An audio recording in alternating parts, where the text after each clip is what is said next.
Hello friend, स्वागत है आपका अपने चैनल लास्ट क्लास में। आज की इस वीडियो में भौतिकी का पहला पार्ट प्रकाश का परावर्तन के 40 ऑब्जेक्टिव प्रश्न हम आपको बताएंगे।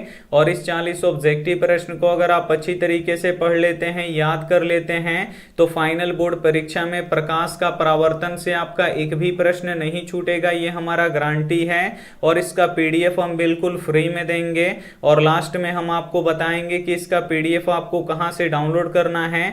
तो वीडियो को प्लीज आप लोग शुरू से लेकर अंत तक जरूर देखिएगा। तो आइए शुरू करते हैं पहले नंबर प्रश्न से। तो पहला नंबर प्रश्न है कि प्रकाश किसका रूप है। ए ऑप्शन है धारा का, बी ऑप्शन है ऊर्जा का, सी ऑप्शन है शक्ति का, डी ऑप्शन है इनमें से कोई नहीं। तो यहाँ पे आपको बताना है कि प्रकाश किसका रूप है। तो जो प्रकाश होता है ये ऊर्जा का एक रूप होता है, इसे आपको याद रखना है। यहाँ पे बी वाला ऑप्शन बिल्कुल ही सही हो जाएगा। आइए देखते हैं अगला प्रश्न। दो नंबर प्रश्न है कि प्रकाश गमन कैसे करता है। ए ऑप्शन है वक्र रेखा में, बी ऑप्शन है सीधी रेखा में, सी ऑप्शन है गोलीय रेखा में, डी ऑप्शन है इनमें से कोई नहीं। तो यहाँ पे आपको बताना है कि प्रकाश गमन कैसे करता है। तो जो प्रकाश होता है ये सीधी रेखा में गमन करता है। यहाँ पे आप लोग डायग्राम देख सकते हैं। तो यहाँ पे बी वाला ऑप्शन बिल्कुल ही सही हो जाएगा। आइए देखते हैं अगला प्रश्न। तीन नंबर प्रश्न है कि प्रकाश की चाल सबसे अधिक किस माध्यम में होती है। ए ऑप्शन है निर्वात में, बी ऑप्शन है हवा में, सी ऑप्शन है जल में, डी ऑप्शन है शीशा में। तो यहाँ पे आपको बताना है कि प्रकाश की चाल सबसे अधिक किस माध्यम में होती है। तो प्रकाश की चाल सबसे अधिक निर्वात में होती है, इसे आपको याद रखना है। यहाँ पे ए वाला ऑप्शन बिल्कुल ही सही हो जाएगा। और निर्वात में प्रकाश की चाल कितना होता है, तो 3 लाख किलोमीटर पर सेकेंड होता है। तो इसे आपको याद रखना है। आइए देखते हैं अगला प्रश्न। 4 नंबर प्रश्न है कि जब प्रकाश की किरणें किसी दर्पण से टकराकर पुनः उसी माध्यम में चली जाती है तो उसे क्या कहते हैं। ए ऑप्शन है प्रकाश का अपवर्तन, बी ऑप्शन है प्रकाश का परावर्तन, सी ऑप्शन है प्रकाश का विवर्तन, डी ऑप्शन है प्रकाश का प्रकीर्णन। तो यहाँ पे आपको बताना है कि जब प्रकाश की किरणें किसी दर्पण से टकराकर पुनः उसी माध्यम में चली जाती है तो उसे क्या कहते हैं। तो उसे प्रकाश का परावर्तन कहते हैं। यहाँ पे बी वाला ऑप्शन बिल्कुल ही सही हो जाएगा।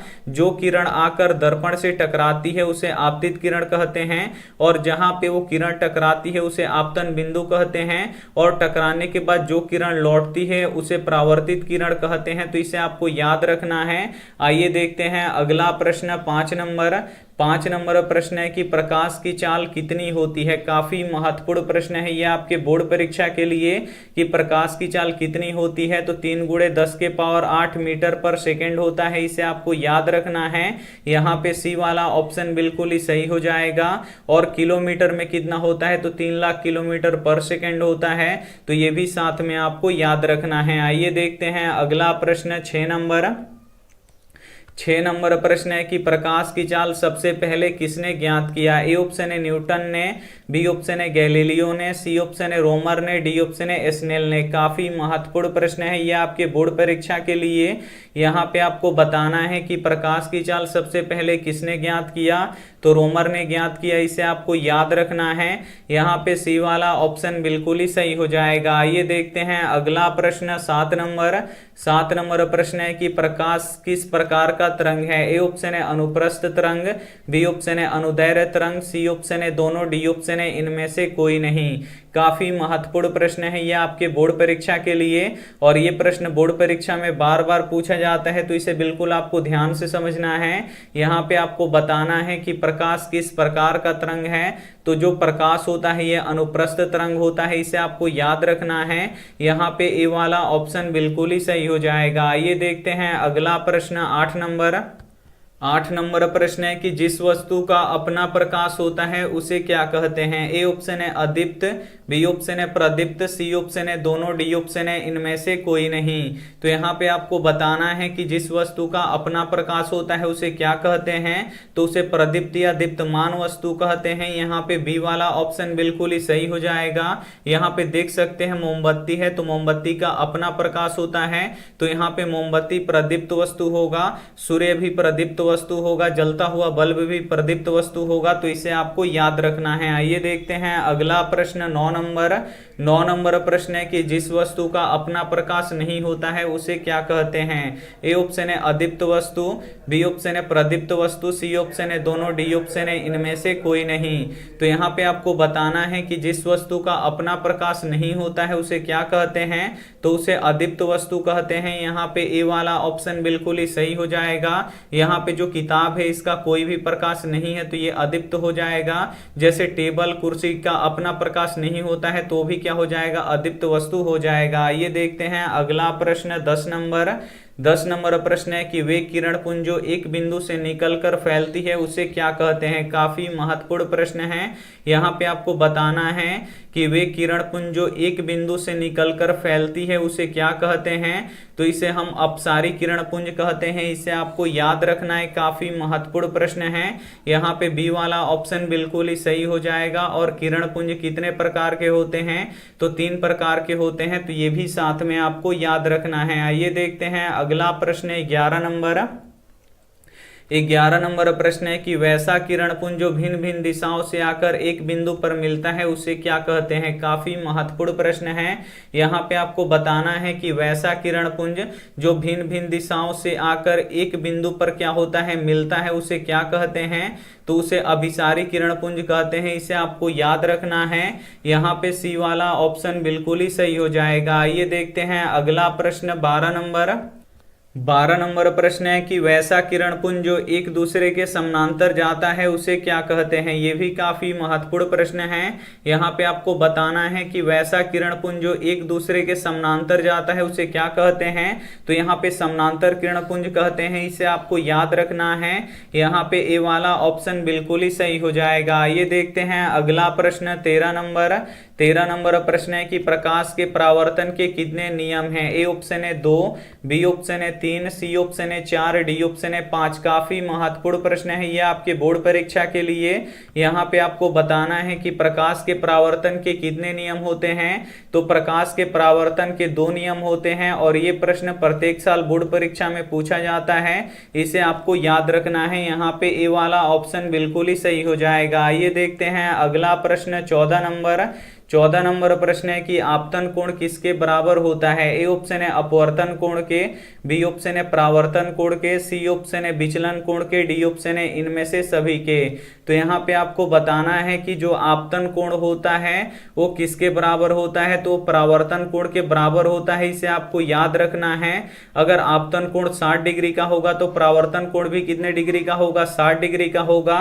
और आपतन कोण को कोण आई से सूचित करते हैं और परावर्तन कोण को कोण आर से सूचित करते हैं, तो ये भी साथ में आपको याद रखना है। तो यहाँ पे पूछ रहा है कि आपतन कोण किसके बराबर होता है, तो परावर्तन कोण के बराबर होता है। यहाँ पे बी वाला ऑप्शन बिल्कुल ही सही हो जाएगा। आइए देखते हैं अगला प्रश्न 15 नंबर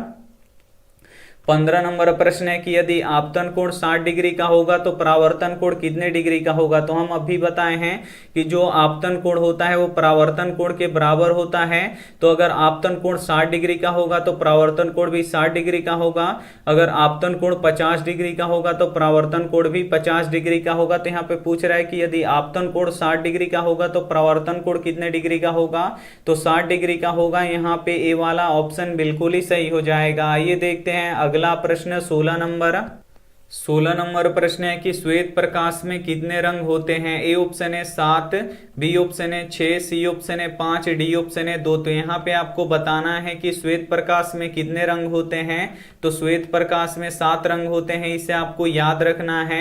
यहाँ पे ए वाला ऑप्शन बिल्कुल ही सही हो जाएगा। जो सूर्य का प्रकाश होता है वो श्वेत प्रकाश होता है और श्वेत प्रकाश में 7 रंग होता है, तो ये भी साथ में आपको याद रखना है। आइए देखते हैं अगला प्रश्न 17 नंबर प्रश्न है कि वह यंत्र जिससे छोटी वस्तु को बड़ा करके देखा जाता है उसे क्या कहते हैं? ए ऑप्शन है दूरदर्शी, बी ऑप्शन है सूक्ष्मदर्शी, सी ऑप्शन है दोनों, डी ऑप्शन है इनमें से कोई नहीं। तो यहाँ पे आपको बताना है कि वह यंत्र जिससे छोटी वस्तु को बड़ा करके देखा जाता है उसे क्या कहते हैं, तो उसे सूक्ष्मदर्शी कहते हैं। इसे आपको याद रखना है। यहाँ पे बी वाला ऑप्शन बिल्कुल ही सही हो जाएगा। ये देखते हैं अगला प्रश्न 18 नंबर प्रश्न है कि वह यंत्र जिससे दूर की वस्तु को स्पष्ट देखा जाता है उसे क्या कहते हैं? ए ऑप्शन है दूरदर्शी, बी ऑप्शन है सूक्ष्मदर्शी, सी ऑप्शन है दोनों, डी ऑप्शन है इनमें से कोई नहीं। तो यहाँ पे आपको बताना है कि वह यंत्र जिससे दूर की वस्तु को स्पष्ट देखा जाता है उसे क्या कहते हैं? तो उसे दूरदर्शी कहते हैं। इसे आपको याद रखना है। यहाँ पे ए वाला ऑप्शन बिल्कुल ही सही हो जाएगा। आइए देखते हैं अगला प्रश्न 19 नंबर। 19 नंबर प्रश्न है कि जिस दर्पण का परावर्तक सतह बाहर निकला होता है उसे क्या कहते हैं? ए ऑप्शन है उत्तल दर्पण, बी ऑप्शन है अवतल दर्पण, सी ऑप्शन है समतल दर्पण, डी ऑप्शन है उभयोतल दर्पण। तो यहाँ पे आपको बताना है कि जिस दर्पण का परावर्तक सतह बाहर की तरफ निकला हुआ होता है उसे क्या कहते हैं? तो उसे क्या कहते हैं? तो उसे उत्तल दर्पण कहते हैं। यहाँ पे ए वाला ऑप्शन बिल्कुल ही सही हो जाएगा। यहाँ पे जो ब्लैक लाइन आप लोग देख रहे हैं ये परावर्तक सतह है, और ये जो अंदर वाला आप ये भाग देख रहे हैं ये क्या हुआ है? पॉलिश किया हुआ भाग है। तो इसका जो परावर्तक सतह है ये बाहर की तरफ में उभरा हुआ है, तो ये उत्तल दर्पण होगा। आइए देखते हैं अगला प्रश्न 20 नंबर। 20 नंबर प्रश्न है कि जिस दर्पण का परावर्तक सतह अंदर की ओर धंसा हो उसे क्या कहते हैं? ए ऑप्शन है उत्तल दर्पण, बी ऑप्शन है अवतल दर्पण, सी ऑप्शन है समतल दर्पण, डी ऑप्शन है उभयोतल दर्पण। तो यहाँ पे आपको बताना है कि जिस दर्पण का परावर्तक सतह अंदर की तरफ में धंसा हो उसे क्या कहते हैं? अगर बाहर की तरफ में हम कलई कर दें, इसका आप देखिए परावर्तक सतह है जो अंदर की तरफ में धंसा हुआ है। यहाँ पे भी देख सकते हैं जो ये ब्लैक लाइन आप लोग देख रहे हैं ये अंदर की तरफ में धंसा हुआ है और ये पॉलिश किया हुआ भाग है। तो इसे कौन सा दर्पण कहते हैं? तो अवतल दर्पण कहते हैं। तो यहाँ पे बी वाला ऑप्शन बिल्कुल ही सही हो जाएगा। आइए देखते हैं अगला प्रश्न 21 नंबर। 21 नंबर प्रश्न है कि जिस दर्पण का परावर्तक सतह समतल हो उसे क्या कहते हैं? तो यहाँ पे आपको बताना है कि जिस दर्पण का परावर्तक सतह अगर समतल हो उसे क्या कहते हैं? तो उसे समतल दर्पण कहते हैं। इसे आपको याद रखना है। यहाँ पे सी वाला ऑप्शन बिल्कुल ही सही हो जाएगा। आइए देखते हैं अगला प्रश्न 22 नंबर। 22 नंबर प्रश्न है कि किस दर्पण का उपयोग किसी भी वस्तु का छोटा और सीधा प्रतिबिंब बनाने में किया जाता है? काफी महत्वपूर्ण प्रश्न है ये आपके बोर्ड परीक्षा के लिए। यहाँ पे आपको बताना है कि किस दर्पण का उपयोग किसी भी वस्तु का छोटा और सीधा प्रतिबिंब बनाने में किया जाता है। तो उत्तल दर्पण का किया जाता है। उत्तल दर्पण में छोटा प्रतिबिंब बनता है, इसे आपको याद रखना है। यहाँ पे ए वाला ऑप्शन बिल्कुल ही सही हो जाएगा। इसीलिए उत्तल दर्पण का उपयोग हम मोटर गाड़ी के साइड मिरर के रूप में करते हैं, क्योंकि इतना छोटा दर्पण में क्या होता है कि पीछे की जितनी गाड़ियां आती हैं बड़ी से बड़ी, उनका छोटा और सीधा यहाँ पे प्रतिबिंब बना के दिखाते रहता है। इसीलिए मोटर गाड़ी के साइड मिरर के रूप में हम उत्तल दर्पण का उपयोग करते हैं। उत्तल दर्पण जो होता है ये छोटा प्रतिबिंब बनाता है। आइए देखते हैं अगला प्रश्न 23 नंबर। 23 नंबर प्रश्न है कि मोटर गाड़ी के साइड मिरर में किस दर्पण का प्रयोग किया जाता है? तो हम अभी बताए हैं मोटर गाड़ी के जो साइड मिरर होता है इसमें हम उत्तल दर्पण का प्रयोग करते हैं, क्योंकि जो उत्तल दर्पण होता है ये किसी भी वस्तु का छोटा और सीधा प्रतिबिंब बनाता है। इसे आपको याद रखना है। आइए देखते हैं अगला प्रश्न 24 नंबर। 24 नंबर प्रश्न है कि चिकित्सा क्षेत्र में किस दर्पण का प्रयोग किया जाता है? ए ऑप्शन है अवतल दर्पण का, बी ऑप्शन है उत्तल दर्पण का, सी ऑप्शन है समतल दर्पण का, डी ऑप्शन है उभयोतल दर्पण का। काफी महत्वपूर्ण प्रश्न है ये आपके बोर्ड परीक्षा के लिए। यहाँ पे आपको बताना है कि चिकित्सा क्षेत्र यानी डॉक्टरी क्षेत्र में किस दर्पण का प्रयोग किया जाता है? तो अवतल दर्पण का उपयोग किया जाता है। इसे आपको याद रखना है। यहाँ पे ए वाला ऑप्शन बिल्कुल ही सही हो जाएगा। आइए देखते हैं अगला प्रश्न 25 नंबर। 25 नंबर प्रश्न है कि दाढ़ी बनाने में किस प्रकार का दर्पण का प्रयोग किया जाता है? ए ऑप्शन है उत्तल दर्पण का, बी ऑप्शन है अवतल दर्पण का, सी ऑप्शन है समतल दर्पण का, डी ऑप्शन है उभयोतल दर्पण का। तो यहाँ पे आपको बताना है कि दाढ़ी बनाने में किस प्रकार के दर्पण का प्रयोग किया जाता है? तो अवतल दर्पण का प्रयोग किया जाता है। इसे आपको याद रखना है। यहाँ पे बी वाला ऑप्शन बिल्कुल ही सही हो जाएगा। और जो अवतल दर्पण होता है ये बड़ा प्रतिबिंब बनाता है, तो ये भी साथ में आपको याद रखना है। और उत्तल दर्पण छोटा प्रतिबिंब बनाता है, तो ये भी साथ में आपको याद रखना है। आइए देखते हैं अगला प्रश्न 26 नंबर। 26 नंबर प्रश्न है कि मोटर गाड़ी के हेडलाइट तथा बैक लाइट में किस दर्पण का प्रयोग किया जाता है। ए ऑप्शन है उत्तल दर्पण का, बी ऑप्शन है अवतल दर्पण का, सी ऑप्शन है समतल दर्पण का, डी ऑप्शन है उभयोतल दर्पण का। तो यहाँ पे आपको बताना है कि मोटर गाड़ी का जो हेडलाइट होता है यहाँ पे आप लोग देख सकते हैं, और जो बैक लाइट होता है, जो पीछे वाला लाइट होता है, उसमें किस दर्पण का प्रयोग किया जाता है। तो अवतल दर्पण का प्रयोग किया जाता है, इसे आपको याद रखना है। यहाँ पे बी वाला ऑप्शन बिल्कुल ही सही हो जाएगा। आइए देखते हैं अगला प्रश्न 27 नंबर। 27 नंबर प्रश्न है कि दर्पण के लंबाई को क्या कहते हैं। ए ऑप्शन है द्वारक, बी ऑप्शन है चौड़ाई, सी ऑप्शन है लंबाई, डी ऑप्शन है इनमें से सभी। तो यहाँ पे आपको बताना है कि दर्पण के लंबाई को क्या कहते हैं। तो यहाँ पे देखिए जो दर्पण का लंबाई होता है उसे दर्पण का द्वारक कहते हैं, इसे आपको याद रखना है। काफी महत्वपूर्ण प्रश्न है। यहाँ पे ए वाला ऑप्शन बिल्कुल ही सही हो जाएगा। आइए देखते हैं अगला प्रश्न 28 नंबर। 28 नंबर प्रश्न है कि वह रेखा जो वक्रता केंद्र और ध्रुव से होकर गुजरता है उसे क्या कहते हैं। ए ऑप्शन है प्रधान अक्ष, बी ऑप्शन है वक्र अक्ष, सी ऑप्शन है समानांतर अक्ष, डी ऑप्शन है इनमें से कोई नहीं। तो यहाँ पे आपको बताना है कि वह रेखा जो वक्रता केंद्र और ध्रुव से होकर जाता है, वक्रता केंद्र को सी से सूचित करते हैं और ध्रुव को पी से सूचित करते हैं और फोकस को एफ से सूचित करते हैं। तो यहाँ पे प्रश्न पूछ रहा है कि वह रेखा जो वक्रता केंद्र और ध्रुव से होकर जाता है उसे क्या कहते हैं। तो उसे प्रधान अक्ष या मुख्य अक्ष कहते हैं, इसे आपको याद रखना है। यहाँ पे ए वाला ऑप्शन बिल्कुल ही सही हो जाएगा। आइए देखते हैं अगला प्रश्न 29 नंबर। 29 नंबर प्रश्न है कि वक्रता केंद्र और ध्रुव के मध्य जो बिंदु होता है उसे क्या कहते हैं। ए ऑप्शन है फोकस, बी ऑप्शन है फोकस दूरी, सी ऑप्शन है वक्रता त्रिज्या, डी ऑप्शन है द्वारक। तो यहाँ पे आपको बताना है कि वक्रता केंद्र और ध्रुव के बीच में जो ये बिंदु स्थित होता है उसे क्या कहते हैं। तो उसे फोकस कहते हैं, इसे आपको याद रखना है। यहाँ पे ए वाला ऑप्शन बिल्कुल ही सही हो जाएगा। और ध्रुव और फोकस के बीच की जो दूरी होती है उसे क्या कहते हैं। तो उसे फोकस दूरी कहते हैं। तो ये भी साथ में आपको याद रखना है। आइए देखते हैं अगला प्रश्न 30 नंबर। 30 नंबर प्रश्न है कि अवतल दर्पण में जब वस्तु अनंत पे हो तो उसका प्रतिबिंब कहाँ पे बनेगा। ए ऑप्शन है ध्रुव पे, बी ऑप्शन है फोकस पे, सी ऑप्शन है अनंत पे, डी ऑप्शन है फोकस और ध्रुव के बीच। तो यहाँ पे आपको बताना है कि अवतल दर्पण में जब वस्तु अनंत पे हो तो उसका प्रतिबिंब कहाँ पे बनेगा। तो फोकस में बनेगा, इसे आपको याद रखना है। यहाँ पे बी वाला ऑप्शन बिल्कुल ही सही हो जाएगा। जब वस्तु अनंत पे होता है तो उसका प्रतिबिंब फोकस पर बनता है, और जब वस्तु फोकस पे होता है तो उसका प्रतिबिंब कहाँ पे बनता है, अनंत पे बनता है। तो ये एक दूसरे के उल्टा होता है, तो इसे आपको याद रखना है। आइए देखते हैं अगला प्रश्न 31 नंबर। 31 नंबर प्रश्न है कि अवतल दर्पण में जब वस्तु वक्रता केंद्र पर स्थित हो तो उसका प्रतिबिंब कहां पर बनता है। ए ऑप्शन है ध्रुव पे, बी ऑप्शन है फोकस पे, सी ऑप्शन है अनंत पे, डी ऑप्शन है वक्रता केंद्र पर। तो यहाँ पे आपको बताना है कि अवतल दर्पण में जो वस्तु वक्रता केंद्र पर हो तो उसका प्रतिबिंब कहां पे बनता है। तो वक्रता केंद्र पर ही बनता है, इसे आपको याद रखना है। यहाँ पे डी वाला ऑप्शन बिल्कुल ही सही हो जाएगा। और जब वस्तु फोकस पे हो तो उसका प्रतिबिंब कहां पे बनेगा, अनंत पे बनेगा। और जब वस्तु अनंत पे हो तो उसका प्रतिबिंब कहां पे बनेगा, फोकस पे बनेगा। तो इसे भी साथ में आपको याद रखना है। आइए देखते हैं अगला प्रश्न 32 नंबर। 32 नंबर प्रश्न है कि उत्तल दर्पण में किस प्रकार का प्रतिबिंब बनता है। ए ऑप्शन है सीधा और छोटा, बी ऑप्शन है उल्टा और छोटा, सी ऑप्शन है सीधा और बड़ा, डी ऑप्शन है उल्टा और बड़ा। तो यहाँ पे आप लोगों को बताना है कि उत्तल दर्पण में किस प्रकार का प्रतिबिंब बनता है। तो सीधा और छोटा बनता है, इसमें आप लोग देख सकते हैं। तो यहाँ पे ए वाला ऑप्शन बिल्कुल ही सही हो जाएगा। आइए देखते हैं अगला प्रश्न 33 नंबर। 33 नंबर प्रश्न है कि अवतल दर्पण में कैसा प्रतिबिंब बनता है। यहाँ पे आपको बताना है कि अवतल दर्पण में कैसा प्रतिबिंब बनता है। तो सीधा और बड़ा बनता है, इसे आपको याद रखना है। यहाँ पे सी वाला ऑप्शन बिल्कुल ही सही हो जाएगा। आइए देखते हैं अगला प्रश्न 34 नंबर।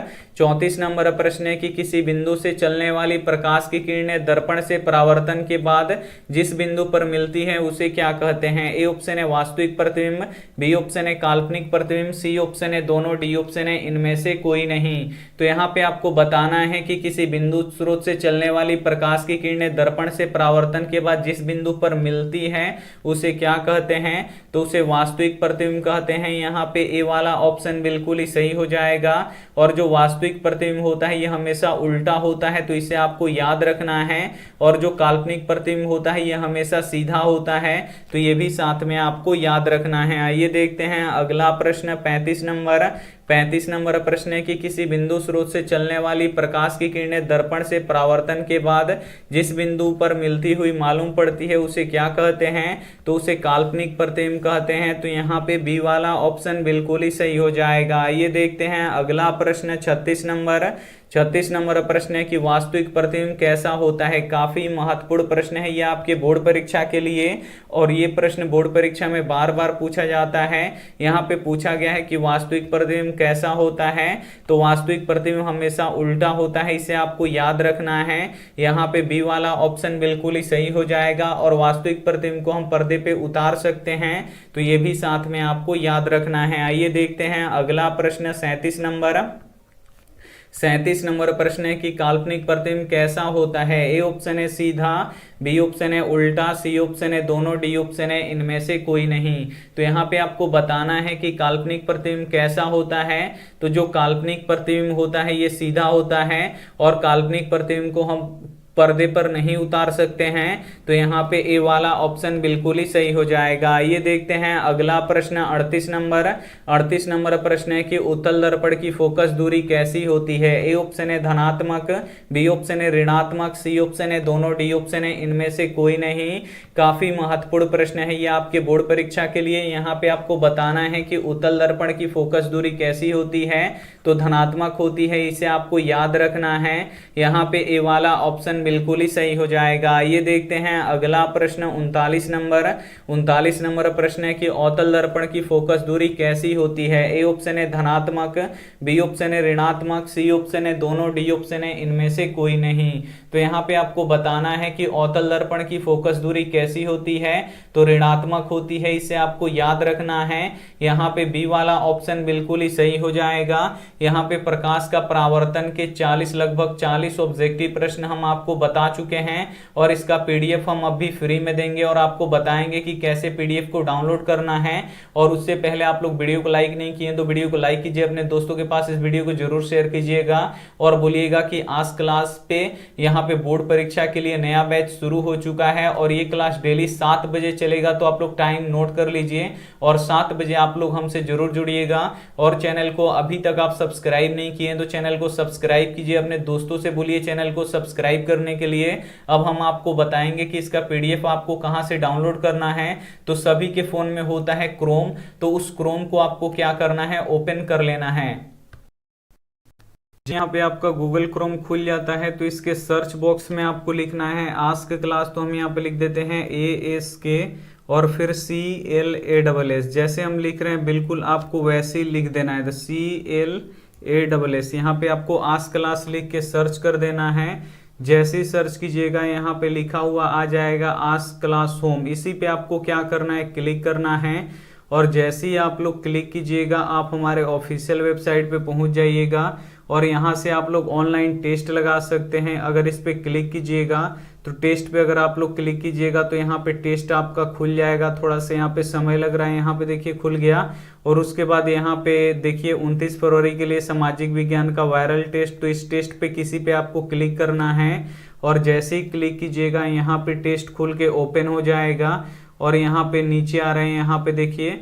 इसके बाद यहाँ पे आपको आना है स्टार्ट पे क्लिक करना है। जैसे ही स्टार्ट पे आप लोग क्लिक कीजिएगा यहाँ पे आपको नाम डालना है। तो जैसे हमें यहाँ पे एक नाम डाल दे रहे हैं राम, आप लोग यहाँ पे अपना नाम डालिएगा। उसके बाद हम नेक्स्ट करेंगे तो यहाँ पे क्वेश्चन आ जाएगा। यहाँ पे देखिए यूरोपीय सभ्यता का पालन किसे कहा जाता है, तो अगर हम यूनान को करेंगे तो यूनान सही ऑप्शन है, तो यहाँ पे ग्रीन हो जाएगा। अगर आप लोग गलत कीजिएगा, यहाँ पे देखिए किस देश ने सिविल सेवा परीक्षा की शुरुआत की, तो चीन ने किया, लेकिन हम यहाँ पे नेपाल का टिक लगाएंगे तो यहाँ पे देखिए गलत हो जाएगा। जो सही ऑप्शन रहेगा वैसे बताइएगा। तो यहाँ पे देखिए इसमें 31 क्वेश्चन है, तो आप लोग यहाँ पे टेस्ट देके आप लोग बताइएगा कि आपका कितना सही हुआ। और उसके बाद इसका पीडीएफ आपको डाउनलोड करना है, तो यहाँ पे डाउनलोड पीडीएफ पे आपको क्लिक करना है। और जैसे ही क्लिक कीजिएगा यहाँ पे देखिए यहाँ पे आ गया आज का डेट। आप लोग देखिएगा 7/4/2022 प्रकाश का परावर्तन ऑब्जेक्टिव, और यहाँ पे डाउनलोड का यहाँ पे दिख रहा है, इसी डाउनलोड पे बस आपको क्लिक कर देना है। और जैसे ही आप लोग डाउनलोड पे क्लिक कीजिएगा आपका पीडीएफ डाउनलोड होना शुरू हो जाएगा, यहाँ पे खुलेगा। यहाँ पे हम थोड़ा सा वेट कर लेते हैं। यहाँ पे पीडीएफ देखिए ये खुल गया है। यहाँ पे आप लोग पीडीएफ से पढ़ सकते हैं, जो पढ़ाए हैं उसका आंसर भी यहाँ पे आपको मिल जाएगा पूरा। और यहाँ से अगर आपको डाउनलोड करना है तो इस पे बस आपको क्लिक कर देना है। जैसे ही यहाँ पे डाउन एरो आप लोग देख रहे हैं, इसी पे आप लोग क्लिक कीजिएगा तो डाउनलोड भी हो जाएगा। तो उम्मीद करते हैं ये वीडियो आपको काफी अच्छा लगा होगा। अपने दोस्तों के पास इस वीडियो को जरूर शेयर कीजिएगा। Thank you for watching. मिलते हैं अगले वीडियो में, तब तक अपना ध्यान रखिए, मन लगा के पढ़ाई कीजिए। Take care and bye.